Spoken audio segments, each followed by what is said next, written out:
Ready হচ্ছিস?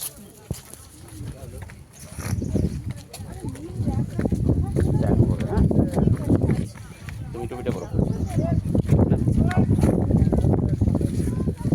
টুপিটা পরো। কত ফিট ওপরে আছে এটা দেখতে হবে পরে।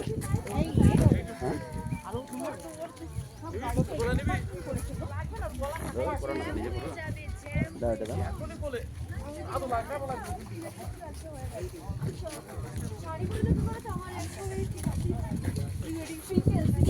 চলো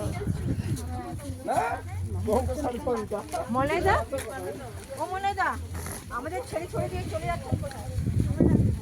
সূর্যদেব ডাকছে না? আমি বলেছিলাম দাঁড়াতে, দাঁড়াইনি, বলতে তো ওরা সূর্যোদয়ের দেখা যাবে না মনে হচ্ছে আজকে, না, চান্স তো 99% নেই। 100% নেই, 99 আপনি 100 করে দিলেন? একদম।